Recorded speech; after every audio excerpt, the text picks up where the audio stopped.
Hi guys, nandito pala ako sa lugar ng lola ko para kumuha ng mga prutas. Kasi ang dami nilang mga prutas dito guys. Kaya andito ako ngayon para manghingi. Motor lang ang ginagamit ko guys papunta sa kanila kasi hindi pa dumating ang in-order ko na Lamborghini sa Shopee. Kunwari papunta na pero bumalik pa rin naman. Busy kasi ang driver ko guys kaya ako muna ang magdadrive. Ang galing naman, oh shit! So ayan guys, kasama ko pala ang mga kapatid ko na babae. Pagdating namin guys, nakaslice na ang mga langka. Kaya kakain na lang kami. Ang sarap naman sa feeling.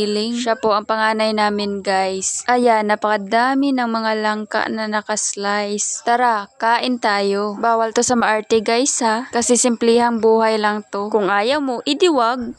Siya po guys ang napakabait at napaka-supportive kong lula. Sobrang swerte ko talaga. At siya din po ang napakabait kong lolo guys. May dalang walis yarn. Dahil sa sobrang init guys, nagdala po kami ng coke sa bahay ng lola ko. Kunwari, dinala para sa kanila.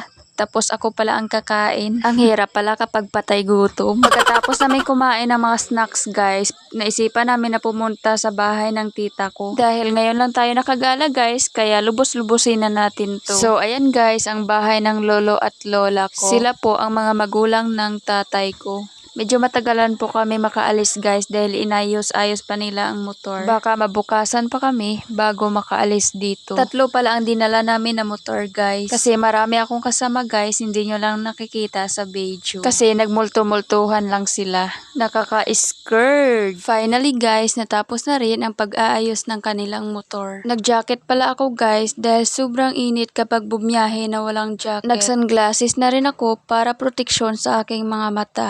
So, hindi ako bulag ha. Gumala pala kami sa tita namin guys para manghingi ng rambutan. Sa amin kasi guys, napakalayo ng prutasan namin. Kailangan mo pa guys maglakad ng 1,000 meters. Kaya dito na lang muna kami guys kasi ang prutasan nila nasa tabi lang ng bahay nila.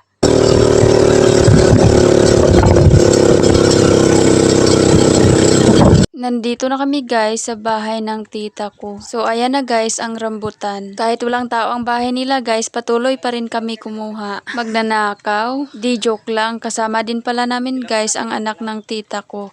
Bali siya po yung pinsan ko. Siya din naman ang nagmamay-ari ng rambutan. Sa sobrang dami ng bunga guys, parang gusto ko na rin umakyat. Hindi pa pala ito sobrang pula guys, pero matamis naman raw ito. So ayan guys, ang kapatid ko na lalaki na ang umakyat. Sa sobrang dami na nakuha niya guys, kaya namulot na lang kami. Pasensya na kayo guys, medyo madilim talaga ang kamera ko. Hindi pa kasi dumating ang in-order ko na iPhone 14 Pro Max sa Lazada. Pero nag-i-enjoy naman ako kahit madilim ang kamera ko. Tiis lang, makukuha mo din yan, not now but not sure. So ito na guys ang nakuha naming rambutan, sobrang dami. Hindi pa pala ito sobrang pula guys, pero matamis naman. Tara, kainan na. For the kain ng solo ang person. Looking for taga-Sobo.